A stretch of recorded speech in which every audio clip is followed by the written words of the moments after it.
Hey, what's up everybody? Welcome back.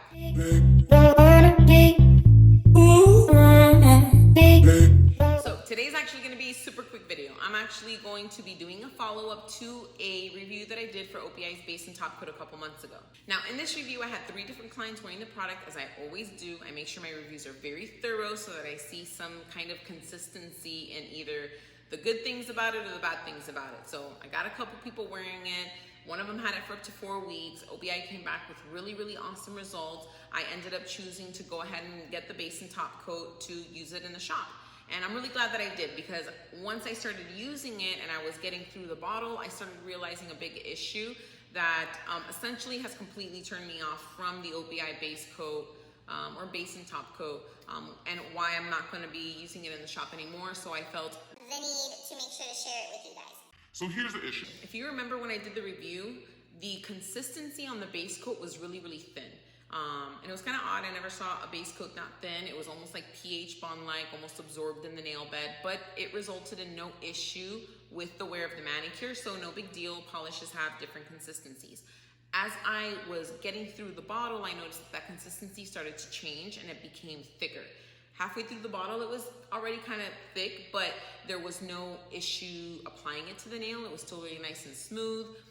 It actually got a little bit better, because then you can kind of use it a little bit as a ridge filler, which is really beneficial if it's necessary.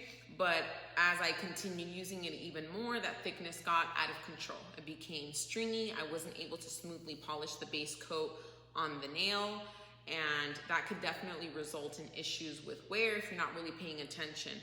And at the end of the day, if I have to pay that much attention and be going over nails multiple times to make sure that it is polished correctly, then I'm wasting a bunch of time, and I really don't need to be doing that.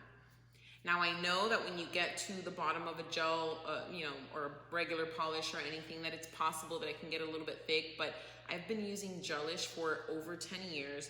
I literally have a bottle of base coat that is like a mix of like the leftover of every base coat that I use.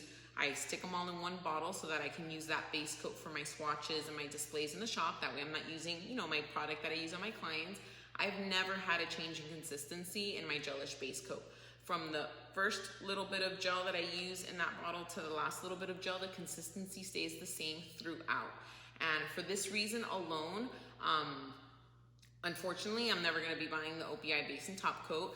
I ended up using like 2 base coats for every 1 bottle of top coat that I had. I have 4 bottles that I went through, and you can count them here. I got 4 base coats that I went through.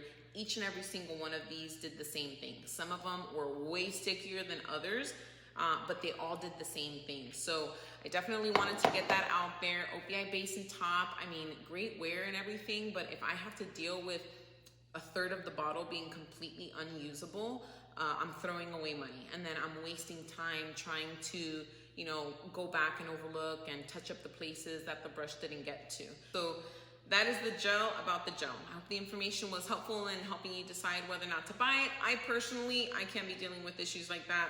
I do not recommend O.P.I base coat. Top coat, still no issue, but I'd rather keep my base and top coat similar, unless one of them is offering me something extraordinary that the other one can't offer. But there you have it. I hope it was helpful. Quick little follow-up to O.P.I. O.P.I, get on the ball here. You guys have been around way too long and are way too up there to be having consistency issues with your gel polish. So let's get it together. I'll be happy to work with you if you need some help on that. Just kidding. I mean, not really kidding. If you know anyone and you want to get me working with them, I'll be happy to do it. But until next time, guys, I have more reviews in the works right now.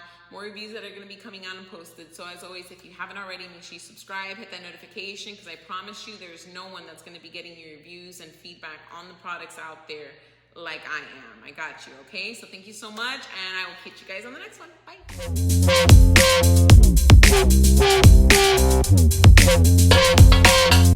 Bye.